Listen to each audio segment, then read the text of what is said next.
اللہ اکبر اللہ اکبر اللہ اکبر اللہ اکبر لا الہ الا اللہ اللہ اکبر وللہ الحمد اللہ اکبر کبیرہ والحمد للہ کثیرہ وسبحان اللہ بکرۃ واصیلہ سبحان اللہ والحمد للہ ولا الہ الا اللہ واللہ اکبر ولا حول ولا قوة الا باللہ العلی العظیم لا ملجأ ولا منجأ من اللہ الا الیہ حسبنا اللہ ونعم الوکیل نعم المولا ونعم النصیر حسبی اللہ لا الہ الا هو علیہ توکلت وهو رب العرش العظیم رضینا باللہ ربا وبالاسلام دینا بمحمد صلی اللہ علیہ وسلم رسولا ونبیا الحمد للہ الذی هدانا لهذا ما كنا لنهتدی لولا ان هدانا الله بسم الله الذي لا يضر مع اسمه شيء في الارض ولا في السماء وهو السميع العليم نعوذ بكلمات الله التامات من شر ما خلق الحمد لله الذي تواضع كل شيء لعظمته الحمد لله الذي ذل كل شيء لعزته الحمد لله الذي خضع كل شيء لملكه ونشهد أن لا إله إلا الله وحده لا شريك له إلها واحدا أحدا صمدا لم يتخذ صاحبة ولا ولدا ولم يكن له كفوا أحد ونشهد أن سيدنا وشفيعنا وحبيبنا وسندنا ومولانا محمد عبده ورسوله صلوات الله وسلامه على سيد الأولين والآخرين خاتم الأنبياء والمرسلين قائد الغر المحجلين سيدنا محمد وعلى آله وأصحابه وأزواجه وأتباعه أجمعين مبارك وسلم تسلیما کثیرا کثیرا کثیرا اما بعد درود شریف بول اللهم صل علی محمد وعلى آل محمد كما صليت على إبراهيم وعلى آل إبراهيم إنك حميد مجيد اللهم بارك على محمد وعلى آل محمد كما باركت على إبراهيم وعلى آل إبراهيم إنك حميد مجيد يا رب صل وسلم دائما أبدا على حبيبك خير الخلق كلهم هو الحبيب الذي ترجى شفاعته لكل هول من الأهوال مقتحم اللهم استعملنا بسنته وتوفنا على ملته واحشرنا في زمرته وتحت لوائه واجعلنا من رفقائه ومن حزبه وأوردنا حوضه وأسقنا بكاسه وارزقنا شفاعته صلى الله عليه وسلم يوم المحشر اللهم أظلنا تحت ظل عرشك ولا ظل إلا ظلك اللهم حاسبنا حسابا يسيرا اللهم أدخلنا الجنة بغير حساب بفضلك ومنك ورحمتك يا أكرم الأكرمين ويا أرحم الراحمين اللهم آمين جزا الله عنا سيدنا محمد صلى الله عليه وسلم ما هو أهله اللهم صل على سيدنا محمد أفضل صلواتك وأشرف صلواتك وأطهر صلواتك وأكرم صلواتك بعدد معلوماتك كلما ذكره الذاكرون وكلما غفل عن ذكره الغافلون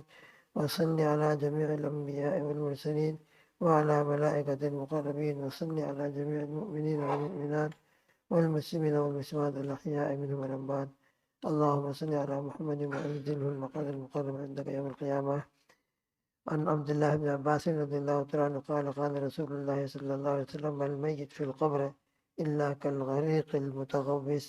ينتظر دعوة تلحقه من أب أو أم أو أخ أو صديق عبداللہ ابن عباس رضی اللہ تعالیٰ عنہ سے روایت ہے، فرماتے ہیں کہ رسول اللہ صلی اللہ علیہ وسلم نے ارشاد فرمایا، میت کی حالت قبر کے اندر ایسی ہوتی ہے جیسا کہ کوئی ڈوب رہا ہو پانی کے اندر، اور وہ ڈوبنے والا فریاد کر رہا ہو، استغاثہ کر رہا ہو کہ کوئی میرے پاس آ جائے، میرا ہاتھ پکڑ کر مجھ کو پانی میں سے کھینچ کر مجھ کو بچا لے۔ جس طرح ڈوبنے والا کسی مدد کرنے والے کا انتظار میں رہتا ہے، اسی طرح میت کی حالت قبر کے اندر ہوتی ہے۔ قبر کے اندر وہ بھی انتظار کرتا ہے کہ کوئی مجھ کو ایصال ثواب کرے، اس لیے کہتے ہیں زندگی بہت قیمتی ہے، زندگی کا ایک ایک لمحہ ہمارے لیے بہت قیمتی ہے۔ سبحان اللہ ہم پڑھ رہے ہیں، اس کا ثواب مل رہا ہے۔ انتقال کے بعد قبر کے اندر کچھ نہیں، وہاں دارالعمل نہیں ہے، وہاں دنیا میں جو کچھ کر کے گئے ہیں اس کا اثر اور اس کا نتائج مرتب ہوتے ہیں، لہذا وہاں انسان خود نہیں کر سکتا ہے، چاہے اللہ پاک کی طرف سے اس کو قرآن پاک کی تلاوت کی اجازت بھی مل جائے، بعضوں کو ملتی بھی ہے ان کے ذوق و شوق سے، مگر وہاں صرف تلاوت ہی تلاوت، اس پر کوئی اجر و ثواب نہیں، ان کا کوئی اماؤنٹ نہیں بڑھے گا اور کوئی اجر اس پر ملے گا نہیں، بس ان کا دل کا ایک شوق ہے، اللہ اس کو شوق پورا کر دیں گے، اجازت دے دیں گے، لیکن وہاں کوئی اجر و ثواب نہیں۔ اجر و ثواب زندگی میں ہے، اس سے ہماری زندگی کے لمحات، اور خاص کر رمضان شریف اب تو کتنا باقی اللہ کو معلوم ہے، بہت قیمتی، اور ہر حال کے اندر ہمارے لیے ایک ایک دن بہت قیمتی ہوتا ہے اپنی آخرت کو بنانے کے لیے۔ اب بیچارہ میت ہے، وہ خود تو کر نہیں سکتا، تو اس کو اب انتظار رہتا ہے کہ کوئی مجھ کو پڑھ کر ایصال ثواب کرے، کوئی میرے لیے دعائیں مغفرت کرے، کوئی میرے لیے کوئی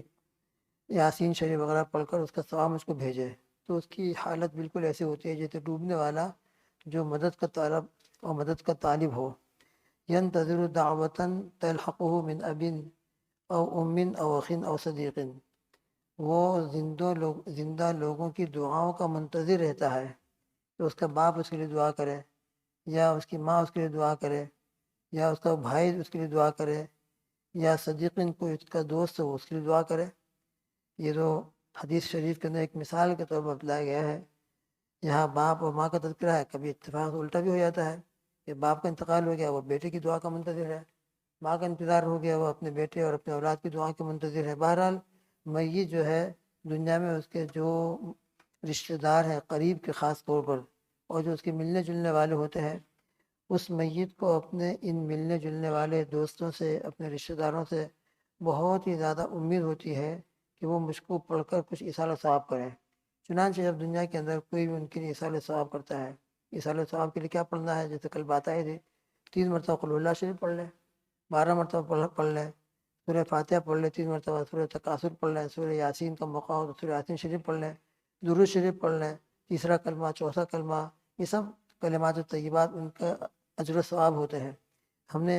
پڑھا اور پڑھنے کے بعد نیت کر لی، اللہ سے دعا کی کہ اللہ میں نے جو پڑھا ہے اس کا ثواب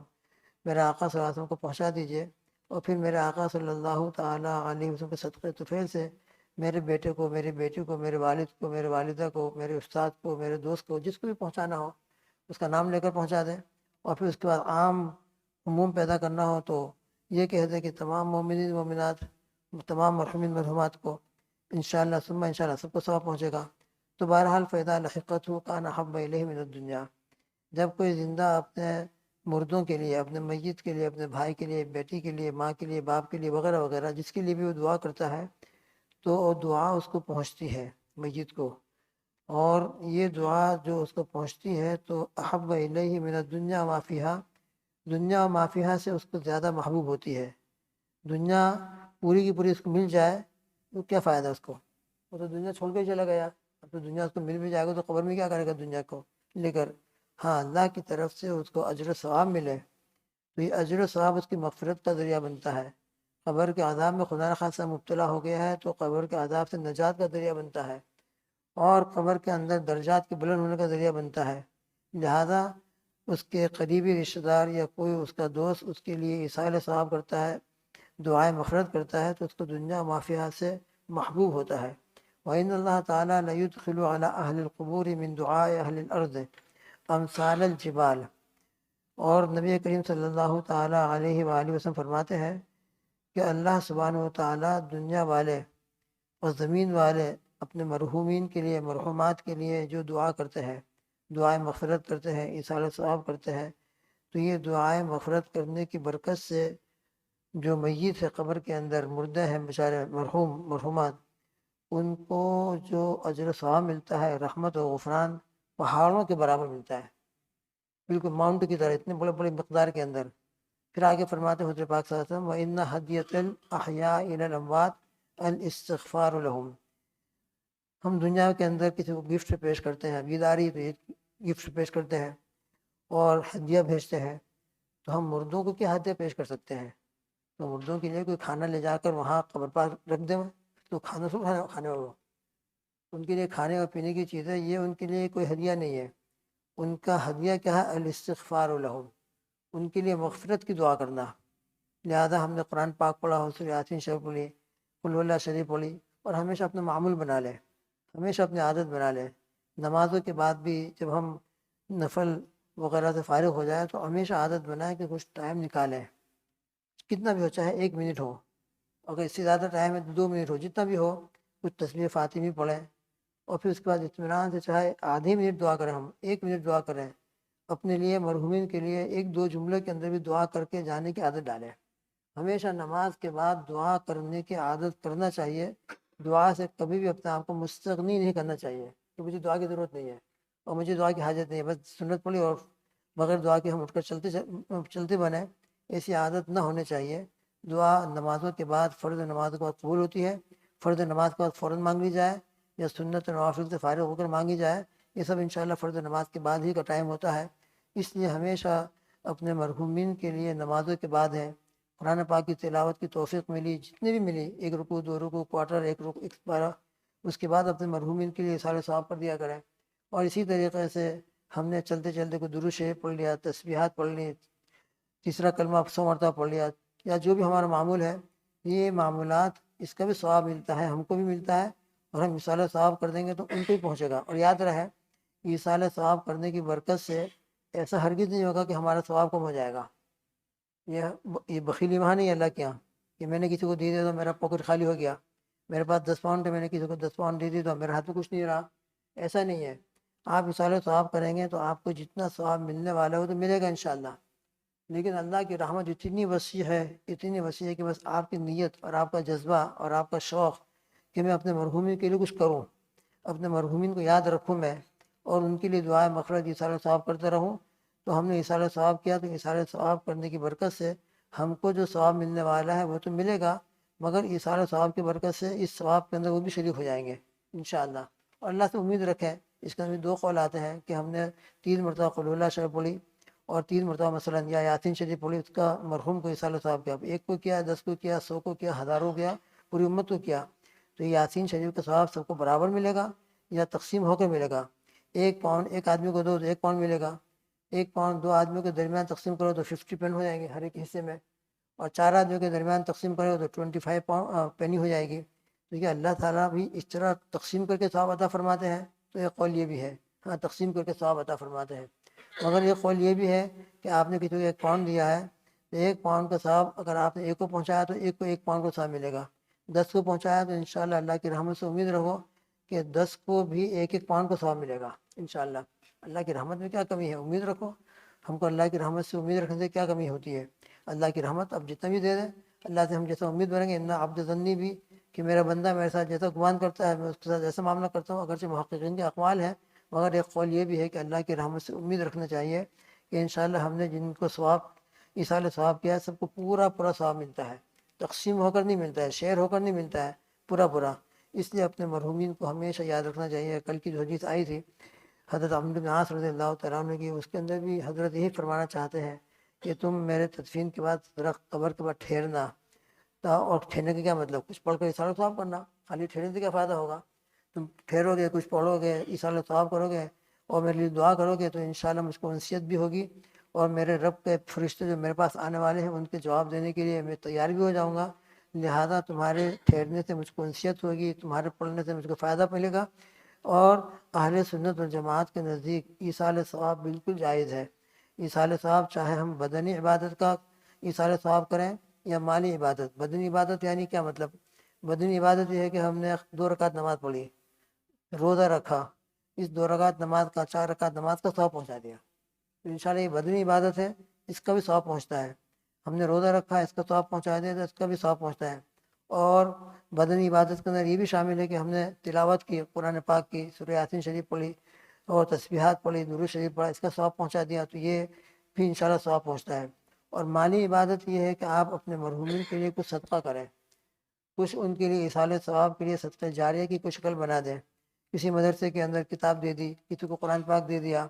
کسی جگہ پانی کی ضرورت ہے تو پانی کا کنواں کھدوا دیا، ٹیوب ویل لگا دیا۔ یہ پانی کا صدقہ بھی بہت اعلیٰ درجے کا صدقہ ہے، بہت اعلیٰ درجے کا، بلکہ حدیث میں اس کو بہت افضل الصدقہ فرمایا ہے، اس لیے کہ پانی ایک ایسی چیز ہے کہ جس کی ضرورت ہر انسان کو، جانوروں کو، سب کو ہے، تو جانور بھی اس سے فائدہ حاصل کرتے ہیں، ماشاءاللہ ان کو بھی پانی کی ضرورت پڑتی ہے۔ انسانوں کی بے شمار ضرورتوں کے اندر پانی آتا ہے، وضو کرنا ہو تو پانی، غسل کرنا ہو تو پانی، کھانا پکانا ہو تو پانی، پیاس لگی ہو تو پانی، کپڑے دھونا ہو تو پانی، ہر چیز کے اندر پانی ہی پانی۔ تو ان تمام پانی کی برکت سے انسان وضو کرتا ہے، غسل کرتا ہے، کھانا بناتا ہے اور اپنے بے شمار کاموں کو انجام دیتا ہے۔ تو انشاءاللہ آپ وضو کریں گے، غسل کریں گے اور آپ نے اِصالِ ثواب کے لیے کنواں کھدوا دیا ہے، تو آپ کا یہ پانی جن جن نیک کاموں کے اندر استعمال ہو رہا ہے انشاءاللہ آٹومیٹک آپ کے مرحوم کو اس کا ثواب ملتا رہتا ہے۔ تو بہرحال اپنے مرحومین کو ہمیشہ یاد رکھنا چاہیے اور تمام کے لیے دعا کرتے رہنا چاہیے۔ پوری امت کے لیے روزانہ اگر کوئی شخص 27 مرتبہ دعائے مغفرت کرتا ہے، دعائے مغفرت، تو 27 مرتبہ دعائے مغفرت کرنے کی برکت سے دنیا میں جتنے بھی مرحومین مرحومات ہیں ان کی تعداد اللہ جانتے کتنی ہے، ہر ایک کے بقدر اس کو ثواب ملتا ہے، ہر ایک کے بقدر۔ اور دوسرا یہ ہے کہ انشاءاللہ یہ اس دعا کی برکت سے مستجاب الدعوات اللہ کے یہاں شمار ہو جاتا ہے، اللہ کے یہاں اس کا درجہ بہت اونچا ہو جاتا ہے۔ اس لیے کہ مومنین مومنات کے دعا کرنے کا مقصد کیا ہے اور مطلب کیا ہے؟ مقصد یہ ہے کہ میں اللہ کے نبی صلی اللہ علیہ وسلم کی فکر کے اندر شریک ہو رہا ہوں، اللہ کے نبی صلی اللہ علیہ وسلم کے درد کے اندر میں شریک ہو رہا ہوں۔ اللہ کے حبیب صلی اللہ علیہ وسلم کی فکر اور درد کیا تھا اپنی امت کے لیے؟ ہمیشہ اپنی امت کے لیے دعا فرمایا کرتے تھے اور ہمیشہ اپنی امت کو اپنی دعا میں یاد رکھتے تھے، اور ہمیشہ آپ صلی اللہ علیہ وسلم کی تمنا یہ ہوتی کہ لوگ ہدایت پر آ جائیں، جہنم سے نکل کر جنت کی طرف آنے والے بن جائیں، ضلالت سے نکل کر ہدایت کے راستے پر لگ جائیں۔ ایک ایک کے لیے تمنا یہ ہوتی تھی۔ ایک حدیث نے فرمایا کہ میری اور تمہاری مثال ایسی ہے کہ کسی شخص نے آگ جلائی ہو۔ انڈیا کے اندر آپ دیکھتے ہوں گے تاپنے کے لیے آگ جلاتے ہیں، تو آگ جلانے کے بعد کیا ہوتا ہے، خاص کر سیزن یہ برسات کا جب موسم ہوتا ہے تو آپ نے دیکھا ہوگا، انڈیا میں تو بہت دیکھا ہم نے، کہ یہ پروانے آتے ہیں فلائی، بالکل آگ کے پاس آ جاتے ہیں، اور آتے جاتے ہم ان کو ہٹاؤ ہٹاؤ ہٹاؤ، وہ آگ میں پڑتے ہیں، اگر تم جتنا ہٹاؤ وہ ہٹنے والی نہیں ہوتے، اور وہ آگ کے اندر گرتے جاتے ہیں، حالانکہ گرنے کے بعد کیا ہوگا، مر جائیں گے بیچارے، لیکن اپنی جان کی پرواہ نہیں ہے ان کو، وہ آگ کے اتنے شوقین ہوتے ہیں، اتنے عاشق ہوتے ہیں کہ بس آگ کے پاس آتے ہیں۔ تو اللہ کے نبی صلی اللہ علیہ وسلم یہی فرما رہے ہیں کہ بالکل میری اور تمہاری مثال ایسی ہے کہ جس طریقے سے کسی نے آگ جلائی ہو اور پروانے اور فلائی اس کے اندر گر رہے ہیں، اور ان کو ہٹا رہا ہو، مگر وہ ہٹنے کے لیے تیار نہیں، وہ آتے ہی رہتے ہیں۔ اسی طرح میں تمہاری کمروں کو پکڑ کر جہنم کی آگ سے نکالنے کی کوشش کر رہا ہوں، اور پکڑ کر تم کو جہنم سے بچانے کے لیے رات دن محنت کر رہا ہوں، اپنی جان کو کھپا رہا ہوں، دعائیں کر رہا ہوں، مگر تم ہو کہ میری بات مانتے نہیں، اور اپنے آپ کو جہنم کی آگ کے اندر ڈالے ہی جا رہے ہو، اور اپنے آپ کو جہنم کے اندر پھینکتے ہی جا رہے ہو۔ تو اللہ کے نبی صلی اللہ علیہ وسلم کا درد تھا کہ میرا ایک ایک امتی آگ سے اور جہنم سے بچ جائے اور اس کو فائدہ پہنچے۔ تو جب ایک انسان تمام مومنین مومنات کے لیے مغفرت کی دعا کرتا ہے، رحمت کی دعا کرتا ہے، تو اللہ کے حبیب صلی اللہ علیہ وسلم کا جو درد تھا،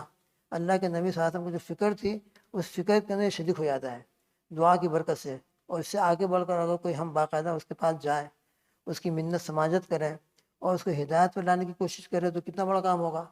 دعا کے اندر تو صرف ہم نہیں ہو کہ ہم نے دعا کر دی، لیکن باقاعدہ عملی طریقے پر آپ صلی اللہ علیہ وسلم جو صحابہ کی تربیت فرماتے تھے، ان کو نمازوں اور دین کی طرف لانے کی کوشش کرتے تھے۔ لہذا کل میں نماز کی دعوت ہو، ہدایت پر لانے کے لیے محنت کوششیں ہوں، گشت ہو رہا ہے، دعائیں ہو رہی ہے، مدرسوں کے لائن سے ان کو قرآن پاک پڑھایا جا رہا ہے، خانقاہوں میں ان کو ذاکر و شاغل بنایا جا رہا ہے، اور اللہ کے ساتھ جوڑا جا رہا ہے۔ تو اللہ کو یہ بہت پسند ہے کہ ٹوٹے ہوئے بندوں کو میرے ساتھ جوڑ دیا جائے، جو بندے مجھ سے دور ہیں ان کو میرے قریب کر دیا جائے، یہ اللہ کو بہت پسند ہے۔ اور نبی کریم صلی اللہ علیہ وسلم کی پوری زندگی کا خلاصہ اور پوری زندگی کی محنت یہی تھی کہ بندے اللہ کے ساتھ جڑ جائیں، توحید کے قائل ہو جائے، شرک اور کفر سے ان کی زندگی پاک اور صاف ہو جائے، اور ایمان لانے کے بعد بھی پھر ہدایت کے راستے پر چلتے رہیں، اور ہدایت کے راستے پر چل کر اللہ کے جو احکامات ہیں اس کو پورا کرتے رہیں۔ اس سے دوستو بزرگوں، یہ دین کے کام بہت اعلیٰ درجے کے کام ہے۔ لَأَن يَهْدِيَ اللَّهُ بِكَ رَجُلًا خَيْرٌ لَكَ مِنْ حُمُرِ النِّعَمِ۔ حضور پاک صلی اللہ علیہ وسلم نے ایک مرتبہ حضرت علی رضی اللہ تعالیٰ نے فرمایا تھا، اے علی، تمہاری وجہ سے اگر کسی ایک شخص کو ہدایت مل جائے، وہ مسجد میں آنے والا ہو جائے، اللہ سے تعلق پیدا ہو جائے، اس کو آپ نے کوئی دعا یاد کرا دی، وہ دعا یاد کرنے والا ہو گیا، اس کو قرآن پاک پڑھا دیا، قرآن پاک پڑھنے والا ہو گیا، ہدایت مل گئی، تو فرماتے ہیں کہ کسی ایک شخص کو تمہاری وجہ سے ہدایت مل جائے، یہ تم کو سرخ اونٹ ملے۔ اس زمانے کے اندر سرخ اونٹ جو ہے بہت اعلیٰ درجے کا مال شمار ہوتا تھا، بہت اعلیٰ کوالٹی کا۔ تو تم کو یہ دنیا مل جائے اور بہت اعلیٰ درجے کی دنیا مل جائے، یہ تمہارے لیے، اس سے بہتر تمہارے لیے یہ ہے کہ تمہارے ذریعے کسی کو ہدایت مل جائے۔ ہدایت کا مل جانا تم کو سرخ اونٹوں کے ملنے سے زیادہ بہتر ہوگا۔ اس لیے دوستو بزرگوں، ہم کو اپنے آپ کو دین کے کام کے اندر ایک تو ذمہ داری سمجھ کر اپنے آپ کو پیش کرنا ہے کہ میری ذمہ داری ہے، کنتم خیر امۃ اخرجت للناس تأمرون بالمعروف وتنہون عن المنکر۔ اور دوسرا یہ کہ دعوت کی برکت سے داعی کی زندگی میں دین زندہ رہتا ہے، دعوت کی برکت سے خود اس کی زندگی کے اندر دین باقی و قائم رہتا ہے، دعوت کی برکت سے پھر دوسروں کو ہدایت مل گئی تو انشاءاللہ اس کے لیے صدقہ جاریہ بن جاتا ہے۔ تو دعوت اپنی زندگی میں دین کے باقی رہنے کا ذریعہ بھی ہوتا ہے، اور دوسروں کے لیے ہدایت مل جانے کا ذریعہ بھی ہوتا ہے، اپنا بھی فائدہ اور دوسروں کا بھی فائدہ، اور دوسروں کو ہدایت مل گئی تو ہمارے تو کام بن جائے گا انشاءاللہ، ہمارے صدقہ جاریہ ہو جائے گا، ہم تو قبر میں چلے آئیں گے۔ کسی کو نمازی بنا دیا، کسی کو قرآن پاک سکھا دیا، اور وہ نماز پڑھ رہا ہے، قرآن پاک کی تلاوت کر رہا ہے، انشاءاللہ جب تک وہ پڑھتا رہے گا اس کو پڑھاتا رہے گا، ایک سلسلہ چلتا رہے گا اور ہمارے لیے انشاءاللہ صدقہ جاریہ ہو جائے گا۔ اللہ ہم سب کو یہی دین کی سمجھ عطا فرمائے۔ لہذا دین کے کاموں کے اندر اگر اعلان ہوتا ہے بیٹھو، شریک ہو، 3 دن کی نکلو، 10 دن کی نکلو، تو اپنی حاجت سمجھنا چاہیے، اپنی ضرورت سمجھنا چاہیے، اور یہ سمجھنا چاہیے کہ اس میں میرا فائدہ ہی فائدہ ہے انشاءاللہ۔ دنیا کا بھی فائدہ ہے، دین کا بھی فائدہ ہے، آخرت کا بھی فائدہ ہے۔ دنیا کا تو یہ ہے کہ انشاءاللہ ثم انشاءاللہ میری وجہ میرا بھی دین باقی رہے گا، میری نمازیں باقی رہیں گی، فکر باقی رہے گی، اور انشاءاللہ ثم انشاءاللہ ایک فکر کے اندر ہم شریک ہو جائیں گے، اللہ کے حبیب صلی اللہ علیہ وسلم کی درد کے اندر ہم شریک ہو جائیں گے، اور اسی طریقے سے دین ہمارے گھروں میں زندہ رہے گا، زندگی میں زندہ رہے گا، چل پھر کر امت کے اندر زندہ ہو جائے گا، سنتیں زندہ ہو جائیں گی۔ اس لیے دوستو بزرگوں، انسان دین کے کسی نہ کسی شعبے سے اپنے آپ کو ملا ہے، جس شعبے میں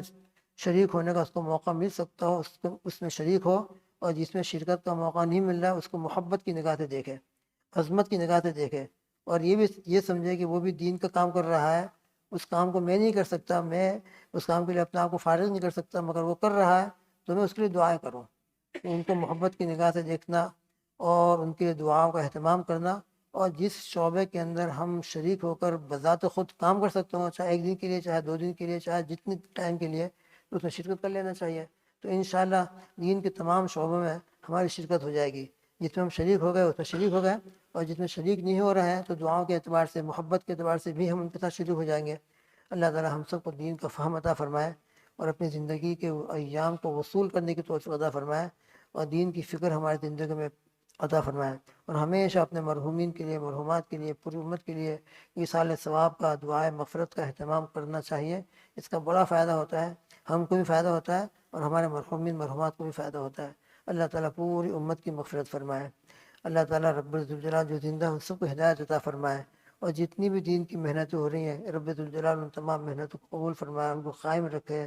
سرسبز و شاداب رکھے، ان کو آباد رکھے، اور اللہ تعالیٰ ہم کو جس میں بھی شرکت کا موقع مل سکتا ہو عملی طریقے سے اس میں شرکت کر کے اس میں شریک ہونے کی توفیق عطا فرمائے۔